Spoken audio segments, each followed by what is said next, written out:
Hai, Gimana nih kabarnya? baik banget. Mulai luasnya aman? Aman. Oke.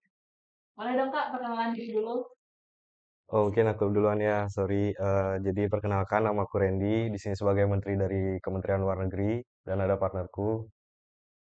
Hai, di sini aku Yuni. Di sini aku sebagai Wakil Menteri Kementerian Luar Negeri. Oke. Kak Randy dan Kak Yuni, coba dong ceritain gimana sih awalnya kakak bisa join BEM atau emang nyemplung ke sumur atau emang ada niat sendiri? Oke, mungkin aku Oke. duluan aja dah ya, nanti seterusnya juga gitu. Aku gimana juga. Jadi mungkin yang pertama itu aku ceritain pertama kali aku nggak bukannya berminat ya masuk BEM dulu, karena aku di chat sih lebih tepatnya dipaksa gitu aja buat masuk di sini sama ada namanya inisial Hendra ya. Aku di chat. Jadi itu waktu itu aku di chat tiba-tiba aja karena waktu ini juga gini kan kemarin ada di PKKMB ku di tahun 2022 itu ada challenge sama kayak kalian mungkin di tahun 2023 itu ada challenge tanda tangan jadi itu aku tiba-tiba di interview gitu loh sama orang-orang di sana jadi mungkin pas di interview itu juga ditanyain sama mereka-mereka itu mau daftar BEM nggak tak jawabnya iya iyain aja biar cepet gitu kan biar dikasih juga tanda tangannya. Habis itu tiba-tiba banyak yang follow gitu kan dari kakak-kakaknya. Habis itu ya itu tak fallback. Habis itu pas Hamin berapa jam pendaftaran BEM gitu langsung dicat sama Hendra langsung disuruh bukan disuruh sih ya sebenarnya cuman kayak akunya aja yang panikan gitu jadinya ya masuk-masuk aja siapa tahu dapat pengalaman baru, ilmu baru dan lain-lain sebagainya gitu aja kalau dari aku. Nggak nyoba sih sebenarnya awalnya dipaksa. Nah, ini Kak Yuni. Kalau dari aku sendiri, awal kenapa aku ikut BEM itu gara-gara aku penasaran sama organisasi kuliahan tuh gimana sih dalamnya, sama nggak sih sama organisasi yang udah aku ikutin waktu SMP sama SMA gitu. Nah, selain itu juga ada faktor gini apa tuh namanya disuruh buat ikut BEM challenge seperti Randy tadi. Jadi disuruh harus dapat dapat tanda tangan ketua panitia itu, tapi harus ikut BEM gitu. Ya udah mau nggak mau ikut aja biar dapet tanda tangannya kan biar komplit gitu. Habis itu ya udah berlanjut berlanjut nyaman deh gitu. Awalnya memang penasaran sama Heeh. BEM. Terus menurut Kak Randy sama Yuni nih, BEM itu seperti apa sih? Ya, kalau BEM ya khususnya BEM Istiki mungkin ya aku mengkerucutkan aja ke BEM Istiki langsung. Kenapa? Karena BEM-BEM di luar sana ya mungkin masih bisa masih nggak usah dibanding-bandingin lah gitu. Jadi untuk kalau di BEM Istiki ini sendiri itu menurut aku tuh lebih ke event organizer. Mungkin Kak Wahyu yang di sebelah sana udah tahu. Jadi ini di BEM Instiki ini benar-benar kita diajarin sebagai event organizer yang dimana harus bisa menjalankan acara yang mungkin bisa yang sesuai dengan harapan kita gitu. Jadi ya kebanyakan organisasi pada umumnya lah kayak mungkin kalian di SMA juga udah tahu kalau misalkan di OSIS atau mungkin di Pramuka atau di mana-mana lain itu pokoknya di SMA pasti kalian kalau organisasi itu pasti kalian masuk untuk membuat event atau menjalankan event gitu aja sih kalau misalkan di BEM Instiki sendiri seperti itu. Ini Kalau dari aku sendiri, aku lebih singkat aja sih kalau BEM tuh mengajarkan kalau kita itu untuk mencari jati diri kita sendiri. Kita itu seperti apa sih orangnya. Jadi ya untuk nyari jati diri lah bagi orang yang ingin mencari jati dirinya cocok untuk masuk BEM. terus selain di BEM nih Kak, ada nggak sih organisasi atau UKM yang Kak kira-kira ikuti? Kalau memang ada, boleh dong kasih tips and trick caranya bagi waktu. Apa tadi? Sorry, sorry. Ada untuk yang diikuti, terus bisa caranya bagi waktu itu seperti apa? Kalau dulu di semester 1 2 mungkin aku masih ikut UKM ya. Kalau misalkan sekarang udah enggak karena fokus di kerja. Mungkin kalau misalkan dari aku sendiri aku mau ngasih bagi cara tips bagi waktunya itu di kalian antara kalian kerja, kuliah sama ikut BEM. Kalau dari aku sendiri yang paling penting sih kalau misalkan kalian jauh dari tempat kerja atau tempat kuliah kalian itu yang pertama pasti yang penting itu ngkos itu. Dan juga nanti Yang kedua itu bakalan kalian atur prioritas. Kalau misalkan di tempat kerja kalian itu mungkin bisa dibilang fleksibel atau bisa kalian ubah-ubah atur atau jadwalnya di sana kayak nggak nuntut kalian di jam itu aja, itu jadi kalian lebih bisa privilege ya gitu, udah bisa lebih bebas daripada tempat-tempat kerja yang menuntut waktu. Kalau misalkan yang menuntut waktu itu aku nggak tahu karena tempatku fleksibel, jadi kalian teman-teman juga ya intinya kalian juga kalau misalkan nyari tempat kerja tuh nyari tempat kerja yang bisa fleksibel juga terhadap kuliah, terhadap mungkin kalian kalau misalkan mau anggap organisasi itu paling penting juga ya boleh diprioritaskan dan mungkin ya itu aja dia prioritas aja tuh.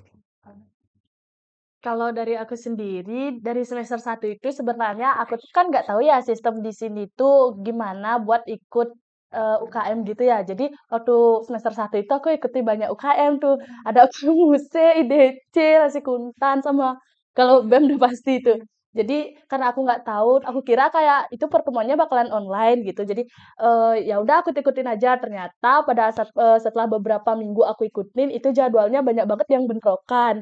Jadi ya, mohon maaf, jadi aku selesai di tengah-tengah gitu, cuman bayar kas-kas aja lah istilahnya.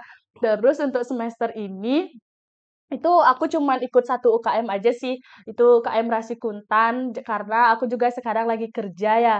Jadi untuk masalah ngebagi waktunya itu gimana, kita harus bisa memprioritaskan sih mana yang harus kita prioritaskan antara organisasi yang A, B, maupun kuliah kita. Jadi pintar-pintar buat memprioritaskan waktu aja sih sebenarnya. Heeh. Selama kakak di BEM nih, pasti nemu orang-orang yang mungkin sifatnya di luar prediksi BMKG gitu ya. Gimana sih caranya kakak menjalin hubungan sama mereka?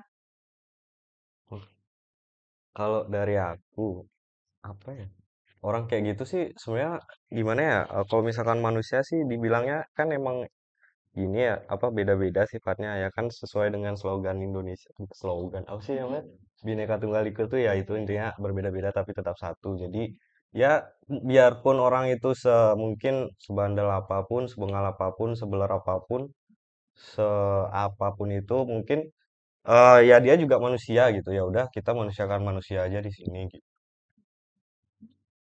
Sorry, pertanyaannya tadi apa ya? Mungkin sifatnya nggak kita bisa Oh. Kalau aku sih lebih kayak sok kenal sok dekat aja sih, kayak, ya udah mau dianggap enggak, ya udah kenal-kenalan aja gitu. Terus yang penting, say hello-nya itu kemanapun kita kayak say hello itu penting sebenarnya kalau kita mau dihargai sama orang ya.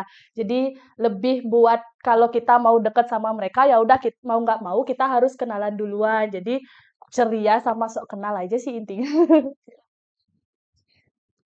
Iya, bisa dibilang gitu sih. Heeh. dan ini ngebahas anak-anak BEM nih. Kira-kira ada nggak sih seseorang yang mungkin kakak termotivasi atau terkagum-kagum yang membuat orang tuh jadi panutan sampai sekarang?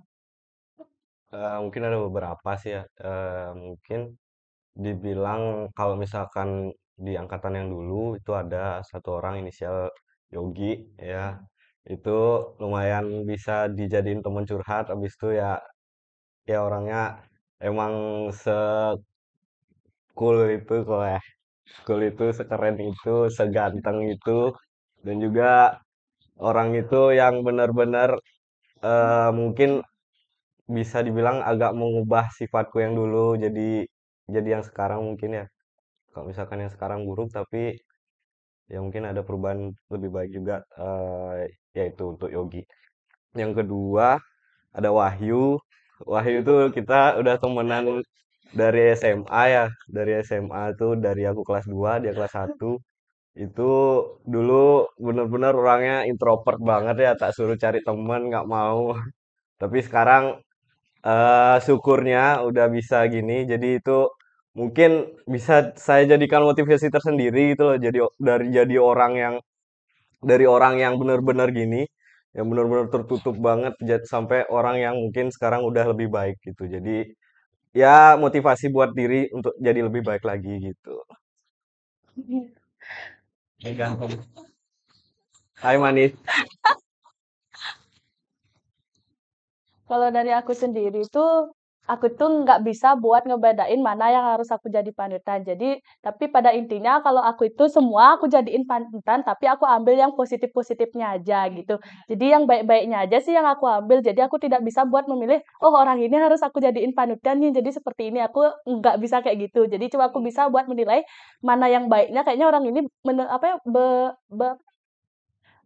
memiliki, apa namanya, buat kita itu ada untungnya gitu, jadi kita ambil untung-untungnya aja gitu kalau dari aku sendiri. Terus ada nggak sih Kak harapan untuk BEM ke depannya? Oke, dari aku mungkin untuk harapannya ke BEM Instiki, BEM PM Instiki untuk tahun depan di periode depan itu untuk lebih dijaga lagi komunikasinya antar mungkin kita bisa dikenal di sini kan BEM itu strukturnya hierarki ya, jadi atas ke tengah ke bawah gitu, jadi kayak tangga gitulah. Jadi itu mungkin dijalin aja, dibentukin lingkaran aja, jangan jadiin hierarki. Kalau misalkan kalian nggak dalam acara formal, itu dilingkarin aja, jangan ditanggain lagi kalau misalkan di acara non formal. Dan itu mungkin yang akan membuat kalian di kedepannya untuk memudahkan kalian untuk di event-eventnya, habis itu dan lain-lain sebagainya. Dan habis itu mungkin harapannya ya, harapannya untuk BEM PM Instiki itu kedepannya bisa apa ya, mengharfiahkan nama BEM PM Instiki itu sendiri juga. Jadi mungkin kalian kalau misalkan apa ya, kalau misalkan masih bingung dengan bahasaku, bisa kalian cari di Google aja. Ya itu aja sih dari aku. Kalau dari aku sendiri, harapanku semoga BEM ISTIKI ini bisa selalu menjaga tali persaudaraannya mereka, terus selalu saling merangkul, terus selain itu juga selalu memberikan positif vibes lah untuk orang-orang di sekitarnya. Seperti itu aja sih harapanku. Pokoknya tetap jaya udara darat laut kayak gitu.